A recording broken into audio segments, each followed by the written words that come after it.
Mau tak mau, karena di suatu klub yang abadi itu supporter, bukannya manajemennya gitu. Iya. Manajemen bisa berganti, pemain bisa berganti, supporter akan tetap ada di sana. Supporter sampai mati. Iya. Jika tidak, kita pun udah bilang sama mereka, Bapak mau nama Bapak jadi sejarah di tim ini. Inilah orang-orang yang bawa tim Semen Padang turun ke Liga 3 gitu. Dan ini adalah Semen Padang yang terburuk yang pernah ada. Dari tahun kelahirannya 1980 sampai saat ini.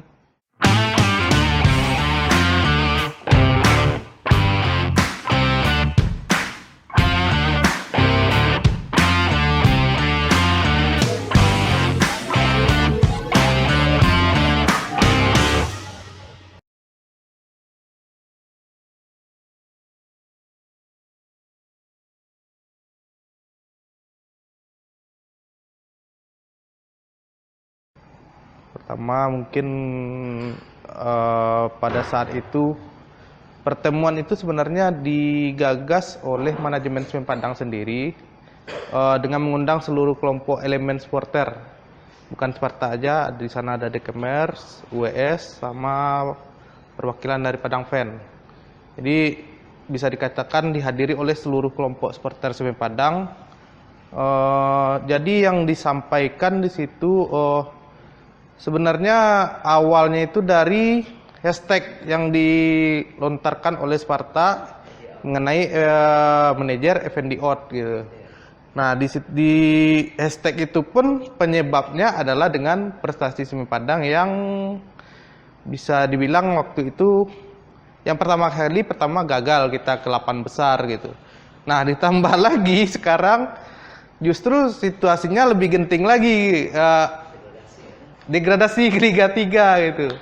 Nah disitulah makanya dengan situasi yang bisa dibilang tanda kutip panas gitu kan, maka manajemen mungkin mengambil inisiatif untuk menemui supporter gitu.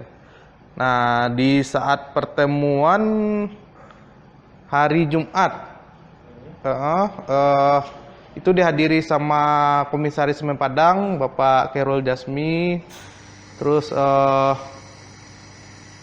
CEO Semen Padang Pak Aspi Rafiq, sama manajer jajaran BOD Semen Padang juga hadir, ada juga Bapak Hermawan, sama lengkap, bisa dibilang lengkap gitu jajaran BOD. Jadi di situ yang pertama kali disampaikan oleh Sparta yaitu mengenai siapa sih yang sebenarnya bertanggung jawab terhadap tim ini gitu. Nah soalnya yang beredar di luaran bahwa tim ini bukan dipegang oleh jajaran manajemen Semen Padang, tapi dipegang oleh satu orang, yaitu Effendi gitu, manajer Semen Padang gitu. Nah itu makanya jadi sasaran amukan lah tiba ya dari seluruh supporter Semen Padang. Nah di saat pertemuan kami memang sudah menargetkan untuk bertemu langsung dengan beliau gitu. Jadi jika saat itu pertemuan malam itu tidak dihadiri oleh Bapak Effendi, kami sudah sepakat waktu itu kalau tidak hadir beliau kami langsung out gitu, nggak percuma aja gitu.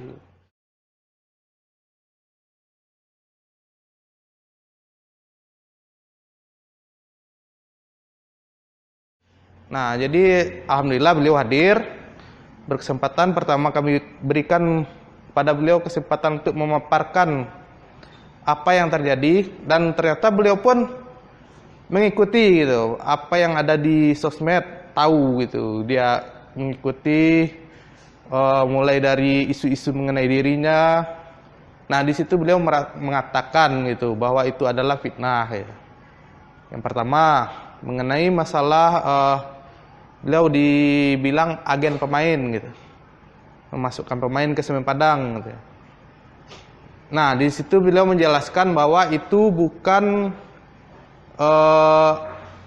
kewenangan beliau untuk memasukkan pemain ke Semen Padang. Jadi tugas dia itu katanya hanya menyediakan pemain yang tersedia di pasar, diajukan kepada pelatih. Nah pelatih yang memilih pemain tersebut. Berarti sama juga dengan agen? Hah? Bukan. Bukan, maksudnya bukan menawarkan, maksudnya ini Ah ya, maksudnya gini, dia bukan menawarkan seperti itu katanya gitu. katanya ya. Iya. Jadi seperti gini, pelatih minta wing misalnya. Nah ini pemain yang tersedia, agennya saya nggak tahu gitu. Nah kalau emang bapak maunya yang mana, ini, silahkan pilih. Bapak maunya yang mana, ini dananya kita, mereka buka-bukaan juga sih dengan Si A sekian apa? iya, harganya sekian itu, mau yang mana bapak itu. Nah itu Coach Welly yang langsung yang milih gitu. Nah ada isu kemarin mengenai bahwa tim ini udah dibentuk duluan tanpa baru memilih pelatih gitu. Iya. Padahal katanya Coach Welly udah dikontrak dari bulan Januari gitu. Tapi kenapa telah diumumkan? Nah itu katanya permainan mereka di media gitu.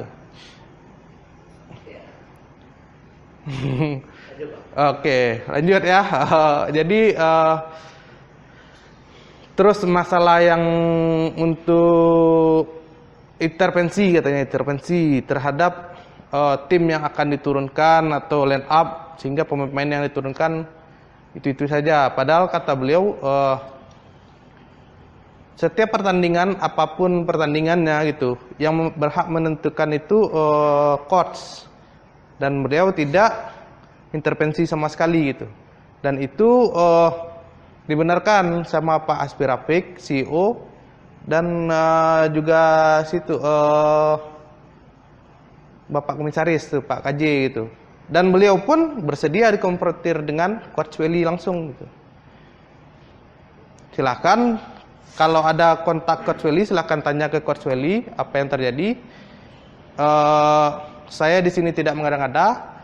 Bahkan beliau berani bersumpah dengan membawa nama Tuhan. Nah, jika seseorang sudah berbicara dengan nama Tuhan, nah bukan wewenang kita lagi lah, maksudnya menilai salah atau benarnya gitu. Itulah berarti beliau udah berani lah gitu mempertanggungjawabkan apa yang beliau sampaikan itu benar atau salah ya. Ya, siap.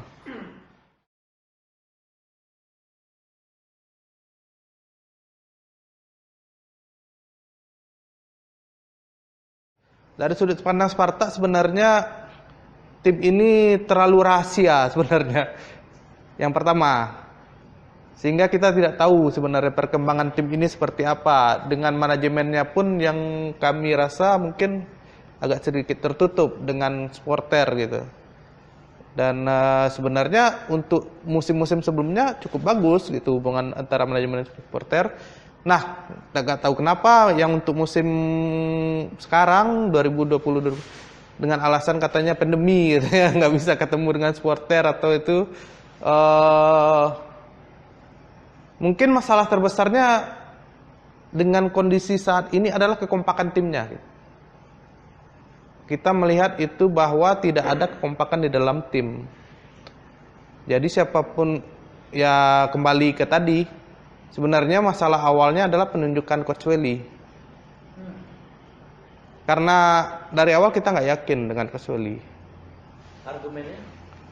Pertama, beliau tidak mempunyai pengalaman memegang tim sebesar Semen Padang, dan ini adalah mungkin bisa dibilang pertama kali beliau memegang tim. Pernah dulu sebagai caretaker menggantikan Nemezar ya. Seperti Rusli ya.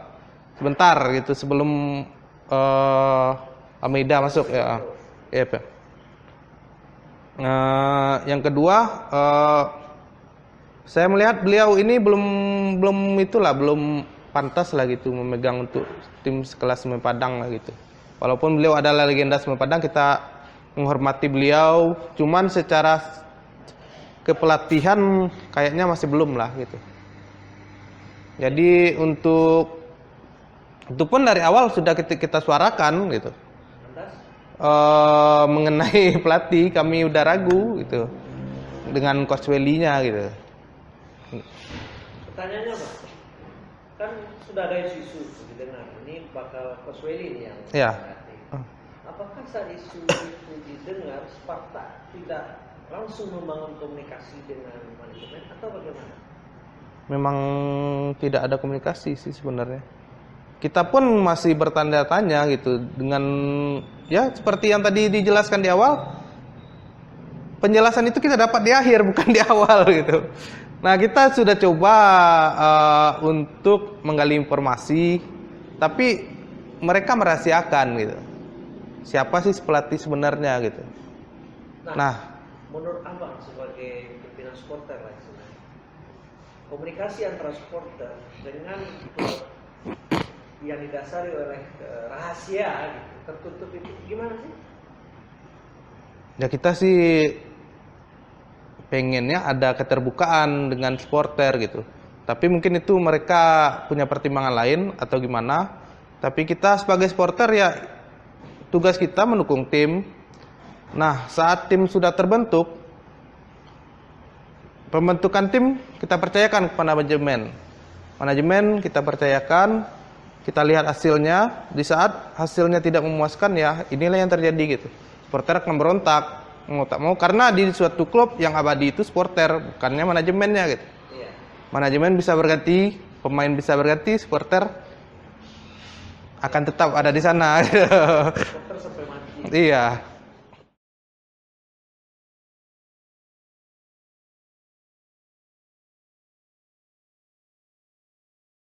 Kita berharap waktu itu Almeida dipertahankan gitu. Asumsinya?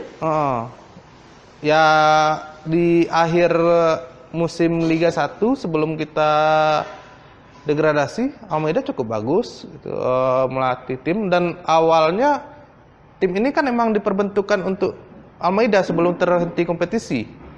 Waktu pembukaan kita memang kalah sama PSPS 3-0 gitu. Cuman kita berharap tim ini lanjutnya sama Almeida gitu. Nah, nggak tahu ternyata tiba-tiba Almeida putus kontrak, pindah tempat pulang ke Portugal, balik masuk di Arema ya. Nah, di situ. Hah? Buktinya kita degradasi ya? Iya, memang Almeida gagal, cuman saat itu kondisi tim bisa dibilang sudah 80% hampir degradasi saat Almeida masuk gitu. Bukannya hasil secara yang kita raih pun sebenarnya cukup bagus setelah dipegang oleh Almeida. Walaupun kita tidak masih tetap degradasi. Jadi Abang menganggap bahwasanya penunjukan Almeida terlambat? Ya, terlambat. Kalau untuk Liga 1 terlambat. Liga 1 pun kita seperti ini juga, terlambat juga. Kita dari awal kita udah bilang ke manajemen SR out, tapi tidak didengarkan.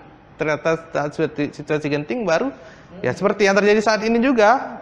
Jadi istilahnya sejarah ini masih berulang terus, berulang. Itulah akibatnya gitu. Nah, ini mungkin bisa jadi pelajaran kita. Seandainya Semen Padang bisa bertahan saat ini di Liga 2, musim depan saat istilahnya merancang tim, ya berharaplah manajemen minta masukan lah kepada supporter apa yang bagusnya gitu. Karena supporter bisa dibilang bukan lebih tahu tentang sepak bola, tapi supporter yang tahu siapa istilahnya orang yang bisa membawa perubahan pada Semen Padang gitu. Misalnya dengan untuk perekrutan pemain, siapa yang tersedia di pasar, kita pun juga punya tim media yang bisa mencari siapa pemain yang tersedia, siapa yang bagus, siapa yang enggak. Tim Semen Padang ini mungkin bisa dibilang kontestan yang paling bonafit di Liga 2 saat ini, yang di wilayah grup kita, grup A ini ya. Kenapa? Karena saat tim lain libur, kita udah persiapan. Yang pertama, yang kedua, saat pertandingan dari tempat menginap saja kita yang paling mewah. Yang ketiga, gaji lancar, bonus pun dicairkan gitu, diberikan. Kenapa permainan masih seperti ini? Apa yang salah dari tim ini gitu? Nah, itu yang jadi pertanyaan kita sebenarnya itu gitu. Artinya ada yang salah di sini. Apa yang salah? Nah, manajernya tidak, sebenarnya bisa kita bilang juga kesalahan manajer, karena manajer itu mengontrol gitu. Fungsinya mengontrol gitu. Mungkin dia tidak kontrol terlalu itu sama pelatih, percaya sama pelatih. Udah seperti inilah. Nah, makanya untuk Effendi pun itu dia legowo mau mundur dengan syaratnya kalian bisa cari ganti saya. Dia kan Effendi juga menjawab direktur operasional di Semen Padang. Syaratnya siapa yang mau manajer Semen Padang bisa membawakan sponsor minimal 2M ke Semen Padang. Silahkan.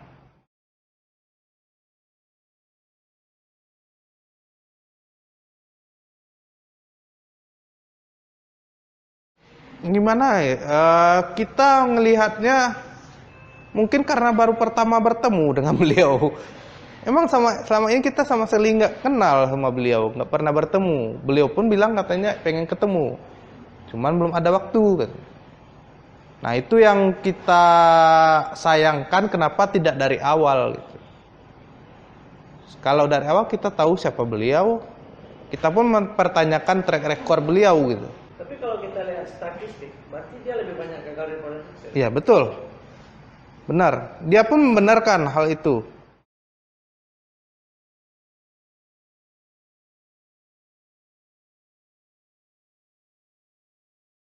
Kita pernah nanya kan, bahkan kepada pemain-pemain yang di tim pun terlebih pemain-pemain senior ditambah atau putra daerah itu komunikasi rata-rata jalan gitu. Emang sih ada masalah di tim ini gitu, mereka tidak kompak. Kalau pemain sebenarnya saya merasa belum terlalu terbuka dengan ceritanya gitu. Ceritanya itu masih seputar antar pemain, belum sampai ke level manajemen cerita mereka gitu. Ya kita seperti pemain itu pemain lokal itu mereka merasa istilahnya nggak ada harmonis dalam seperti biasa-biasanya gitu, kekeluargaannya nggak ada gitu. Di situ mungkin kita lihat itu salah satu kelemahan manajer kita itu pun sudah kita tanyakan kemarin. Cuman saya kebetulan kalau untuk itu saya belum dengar jawabannya gitu. Masalahnya waktu kita terbatas kemarin. Itu aja selesai jam 1:30 malam.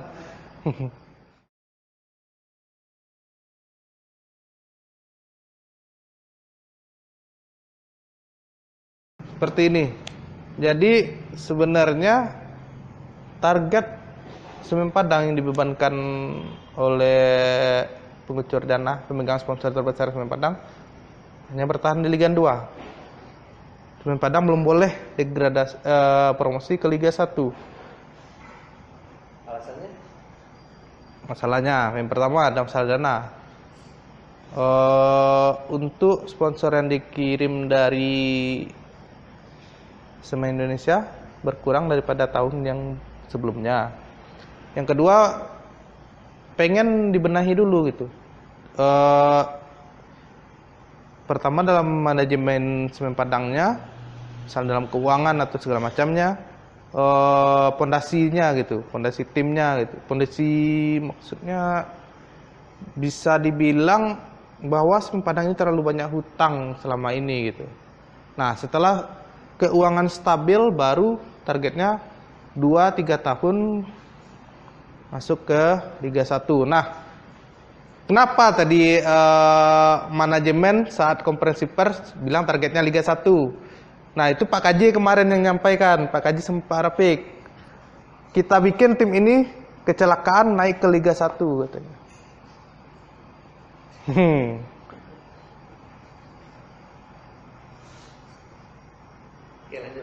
Oke. Nah, jadi Ya itu seperti tadi, terlalu banyak kerahasiaan di dalam tim ini.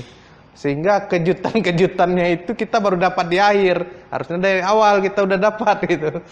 Infonya itu.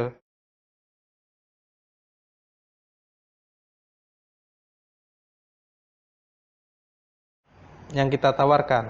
Ya, yang pertama yang kita tawarkan untuk 2 pertandingan ini terlalu riskan seandainya untuk mengganti jajaran manajemen Semen Padang. Karena sudah pasti akan berpengaruh ke mental pemain yang pertama. Yang kedua, posisi kita saat ini sedang genting. Dan ini bukan langkah terlalu nggak perlu langkah cepat gitu. Bukan kalau untuk pergantian manajemen itu perlu langkah yang lama gitu. Nah, yang kita tawarkan adalah ke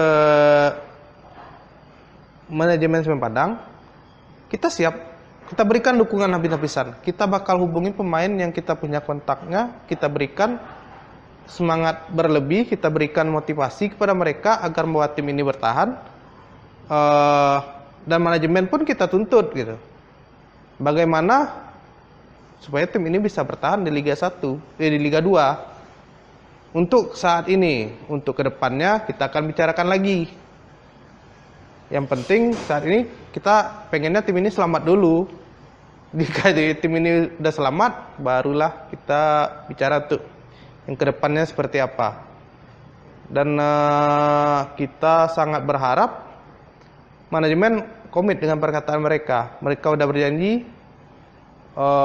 tim ini masih tetap ada di Liga 2. Ya, kita pegang itu. Jika tidak, kita pun udah bilang sama mereka, Bapak mau nama Bapak jadi sejarah di tim ini. Inilah orang-orang yang bawa tim Semen Padang turun ke Liga 3. Dan ini adalah Semen Padang yang terburuk yang pernah ada. Dari tahun kelahirannya 1980 sampai saat ini. Dan Bapak harus berani mengambil tanggung jawab itu. Karena Bapak yang dari awal memegang tim ini, nggak ada orang yang ganggu. Yang permintaan kita simpel aja sih sebenarnya saat ini. Dulu saat awal permintaan kita bisa lolos ke Liga 1, saat ini kita minta bertahan aja di Liga 2, apa nggak bisa gitu.